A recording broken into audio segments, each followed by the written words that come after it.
எடப்பாடி பழனிசாமி தமிழகத்தில் முதலமைச்சராக ஏற்றுக்கொண்டால் நான் தூக்கு போட்டு சாவேன் என்று சொன்னேன். நடந்திருக்குதா?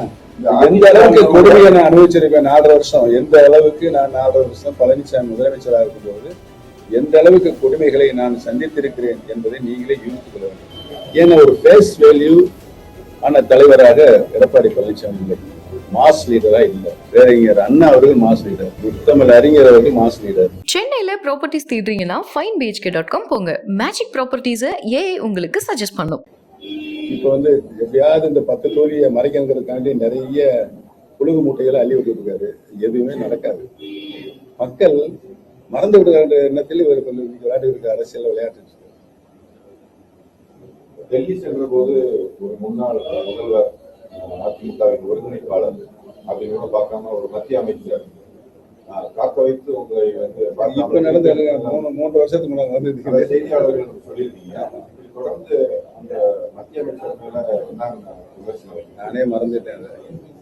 எதையும் தாங்களும் எதையும் வேண்ட மாட்டேன். அண்ணா சொன்னார் சொல்லிவிட்டு மறந்துட்டேன். அப்பவே அதை டிராப் பண்ணிட்டேன். மிகப்பெரிய பிரச்சனைகள் அதுபோது போதை கலாச்சாரங்கள், சிறுமிகள் பாலியல் பழக்கம், மாணவிகளுக்கு பாலியல் பழக்கம், இந்த மாதிரியான நியூஸ்கள் ஹைலைட் ஆகியே போயிருக்கு.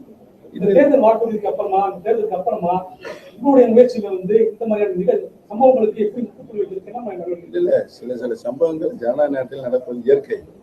ஆனால் அந்த சம்பவங்களுக்கு தொடர் நிகழ்ச்சியா நடவடிக்கை எடுத்திருக்கிறாளா இல்லையா என்பதுதான் பார்க்க வேண்டும். நடவடிக்கை எடுக்கப்பட்டிருக்கிறது. இந்த நடவடிக்கைக்கு தவறு செய்வதற்கு உரிய தண்டனையும் வழங்கப்பட்டுக் கொண்டிருக்கிறது. இதுதான் இன்றைக்கு அரசியலில் அரசு மாண்புமிகு முதலமைச்சர் அவர்கள் உடனடியாக நடவடிக்கை எடுத்திருக்கிறார். அவரை போல துப்பாக்கி சூடு நடந்ததுக்கு நிருபர்லாம் கேட்கும்போது நீங்க சொல்லிதான் எனக்கு துப்பாக்கி சூடு தூத்துக்குள்ள நடந்தது எனக்கு தெரியும் சொன்னா ஒரு முதலமைச்சர் எப்படி நியாயமா? தம்பி நீங்களே சொல்லுங்க. நீங்க தானே எடப்பாடிக்கு சப்போர்ட் பண்ணிட்டு இருக்கீங்க.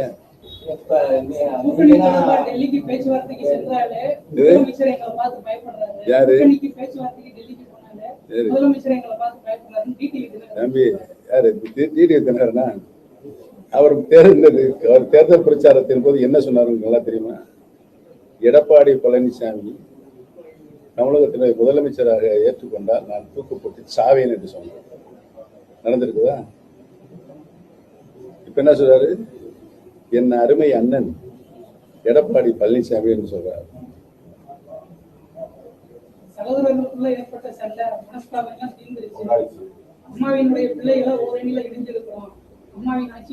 இவர் டிடி தினர் எடப்பாடி பழனிசாமி 420 பழனிசாமி டிடியை பார்த்து 420. இதுக்கு நான் என்ன பதில் சொல்லுங்க?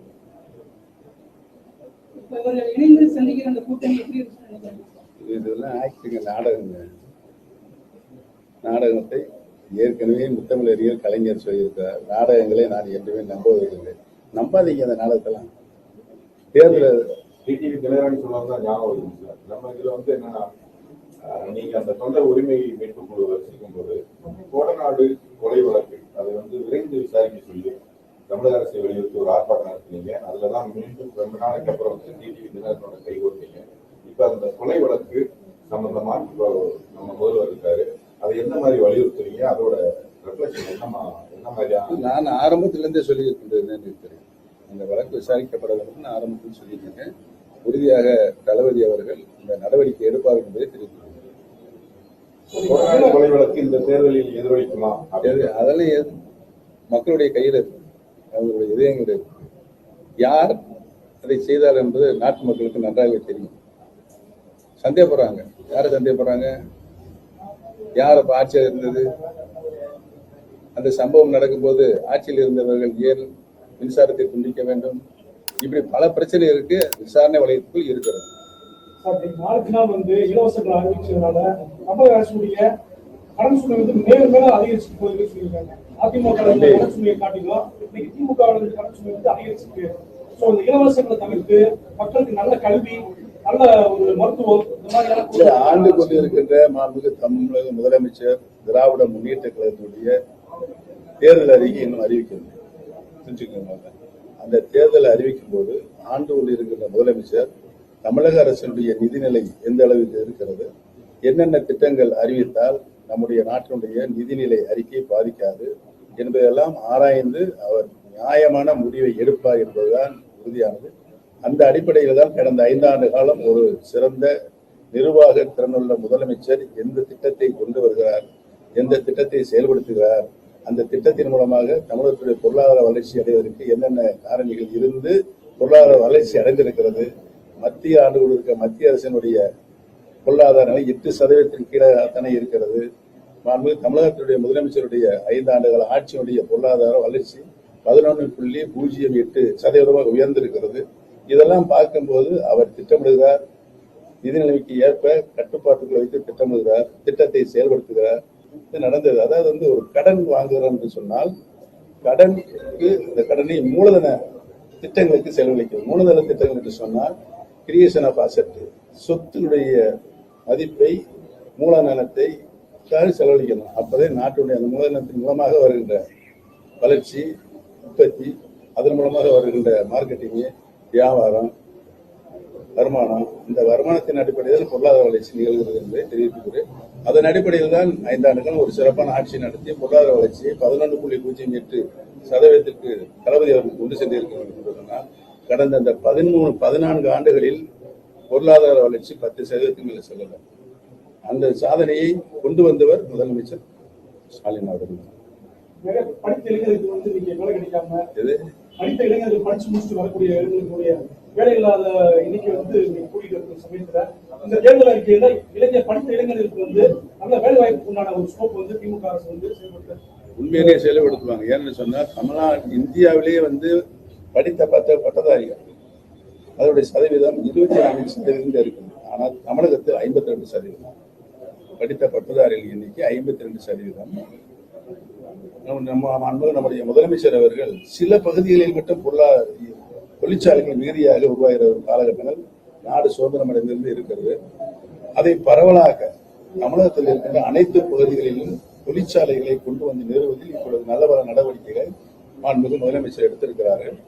3 மாநாடுகளை, முதலீட்டாளர் மாநாடுகள் 3 மாநாடுகளை அவர் நடத்தியிருக்கிறார். அந்த 3 மாநாடு லட்சக்கணக்கான கோடி ரூபாய்களை இங்கே முதலீடாக கொண்டு வந்து சேர்த்துக் கொண்டிருக்கிறார்கள். அதில் தூத்துக்குடி, மதுரை, திருநெல்வேலி, விருதுநகர், சிவகங்கை, தேனி உள்பட இந்த தென் மாவட்டங்கள், தெற்கத்திய மாவட்டங்களுக்கு நிறைய தொழிற்சாலைகள் இங்கு உருவாகக்கூடிய நடவடிக்கைகள் மேற்கொள்ளப்பட்டு நடவடிக்கை எடுக்கப்பட்டு தொழிற்சாலை உருவாகி கொண்டிருக்கிறது. இன்னும் ஒரு 5 ஆண்டுகளில் நம்முடைய தேனி மாவட்டம் உள்பட தென் மாவட்டங்களில் நிறைவாக தொழிற்சாலை மிகுந்த மாவட்டமாக இருக்கும். அப்பொழுது நம்முடைய படித்த இளைஞர்களுக்கு, வேலை திறன் உள்ள இளைஞர்களுக்கு உரிய வேலை கிடைக்கும் என்று தெரிவித்துள்ளேன். நம்ம தேனியில கூட 440 ஏக்கர்ல ஸ்பாட் தெளிவுலாக தொடங்கப்பட்டு போயிட்டு இருக்கிறோம். நல்லாவே தெரியும். சுத்திட்டே இருக்கீங்கள, நல்லா கவனிச்சுக்கீங்கள, அதெல்லாம் சொல்ல மாட்டீங்க.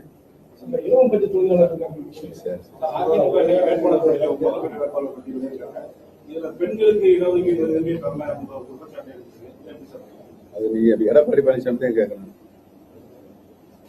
நீங்க 4 வருஷம் 4-5 தடவை ஜெயிச்சு ஜெயிச்சு எல்லாம் மக்கள் மனசுல பதிஞ்சிருச்சு. அந்த இயற்கையில சேரும்போது அந்த கட்சி சின்னம் கட்சி சின்னம் தானே பேசும். ஆளா பேச போறாங்க. கட்சி சின்னம் தானே பேசும். அந்த கட்சி தம்பி 2017 இப்ப என்ன 9 வருஷம் ஆகுது. அவர் என்ன தன்னுடைய அடிமைகளை வைத்து தலைமை கழகத்தில் பேச வச்சார்?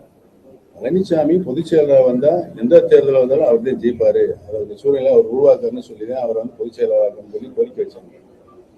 தேர்தலுக்கு, சட்டமன்ற தேர்தலுக்கு 2 வருஷத்துக்கு 21 சொல்றேன், 2021 சட்டமன்ற தேர்தலுக்கு 2 வருஷத்துக்கு முன்னாலேயே பழனிசாமி வருகின்ற சட்டமன்ற தேர்தலில் முதலமைச்சர் இப்பயே அறிவிச்சாதான் அந்த தேர்தல் அவர் மகத்தான வெற்றி பெறாரு. அந்த கோரிக்கையும் கொண்டு வச்சாங்க.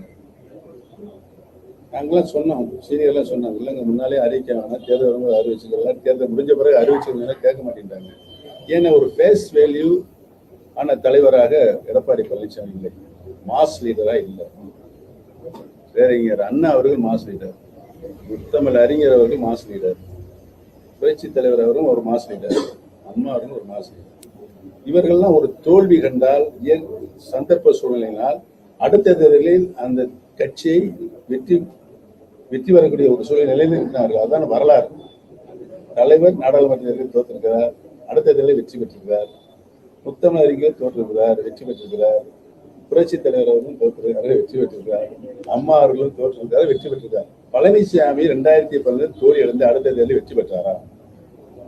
ஒரு தேர்தலில் வெற்றி பெறல. இப்ப அதை மறைக்கணும்னா இவ்வளவு பக்கம் பக்கமா இன்னைக்கு இலவசங்க அறிவிச்சிட்டு இருக்காரு. முடியாது அவரால். ஏன்னா அவர் எப்பவுமே பொய் தான் சொல்லுவாரு.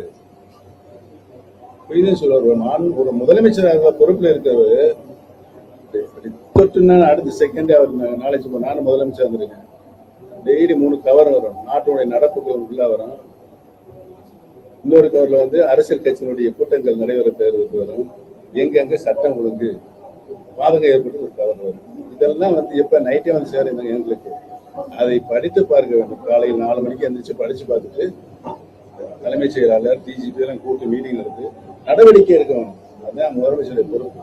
இவர் வந்து 24 மணி கழிச்சு நிருபர்கள் உங்களை மாதிரி நிருபர்லாம் கேட்கும்போது நீங்க சொல்லுதே எனக்கே தெரியும் அப்படின்னா என்ன?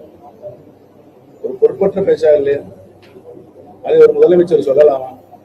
இதெல்லாம் படித்தவர்களை சிந்தித்து பார்ப்பாங்க. இது என்ன இவர் இப்படி சொல்லிட்டு இருக்காரு? நாட்டை ஆளுகின்ற முதலமைச்சரே வந்து நீங்கள் சொல்லித்தான் எத்தனை பேர் இறந்தாங்க சொல்லுங்க தம்பி, எத்தனை பேர் இருந்தாங்க?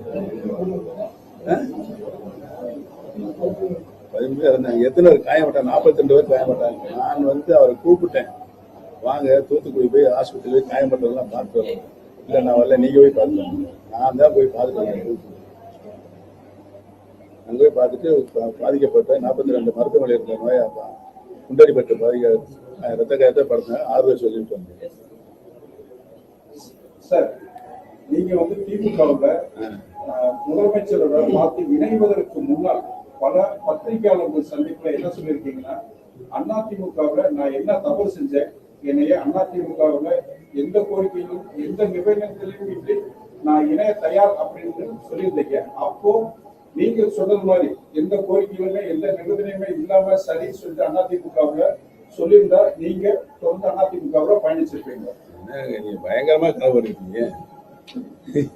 இந்த கனவுக்கு நான் எப்படி பதில் சொல்ல முடியும்?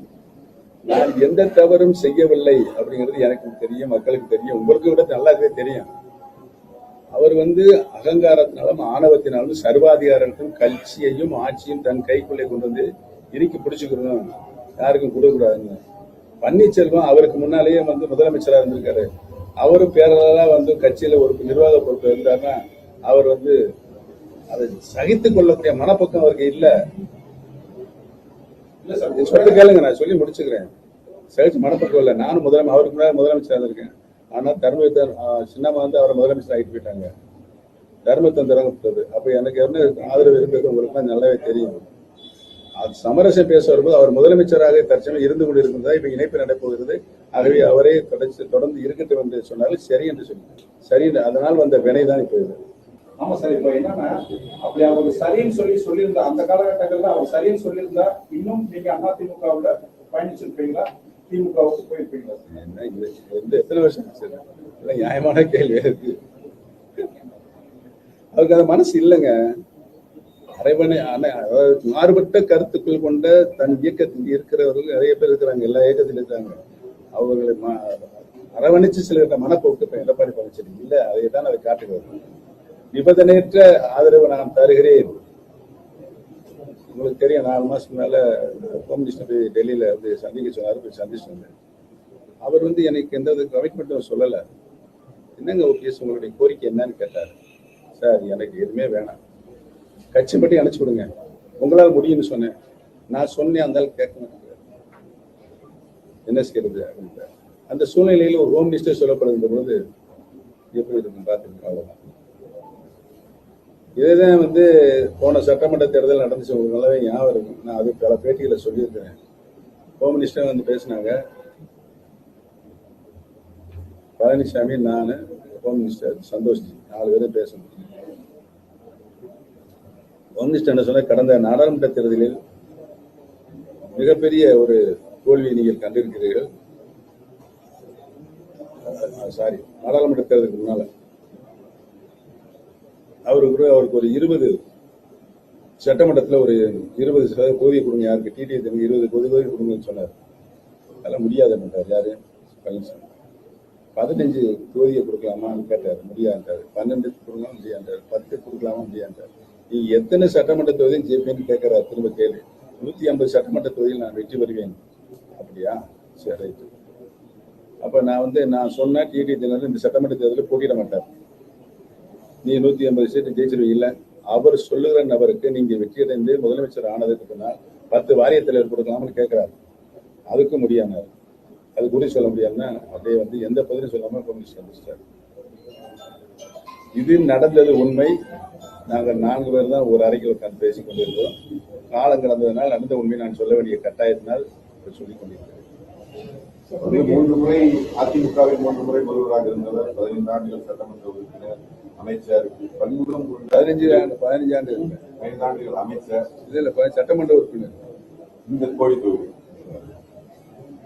அப்படி இருக்கிற 2 முறை பெரியலாம் தொகுதி. அது டீலிமிட்டேஷன்ல இருந்து ரிசர்வ் ஆனதுனால இங்க வந்தேன்.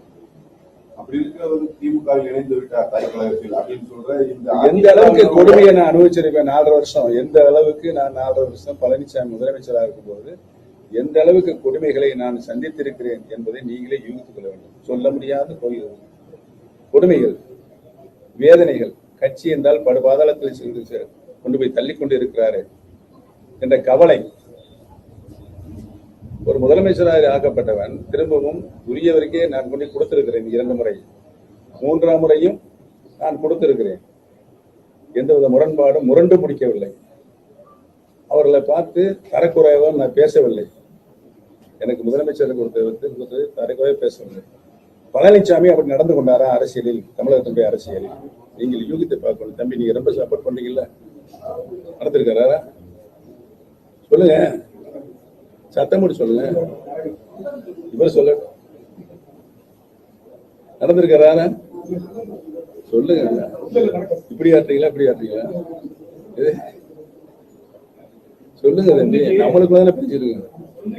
அப்படி இருக்கும்போது அந்த அதிமுகவினர் உங்களை விமர்சனம் பண்றதை எப்படி நீங்க எதிர்பார்க்கறீங்க? நியாயம் இல்லாத விமர்சனங்க. அவங்களுக்கு எல்லாம் தெரியும். அவங்களுக்கு எனக்கு சப்போர்ட்டா தான் பேசுறாங்க. தலைமை கழகத்துல பேசுறது சட்டம் பண்றதே கிடையாது. அகங்காரம், ஆணவம். அதனால இன்னைக்கு படுகொலை யாரு? உதயகுமாரி கடற்படை எடுத்துனாரு, சுத்தினாரு.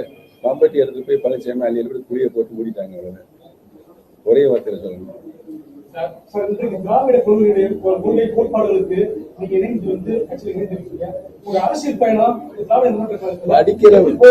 படிக்கிற காலத்திலே திராவிட இயக்கத்தினுடைய கொள்கை கோட்பாடுகளுக்கு நான் கட்டுப்பட்டவனாக இருந்திருக்கிறேன்.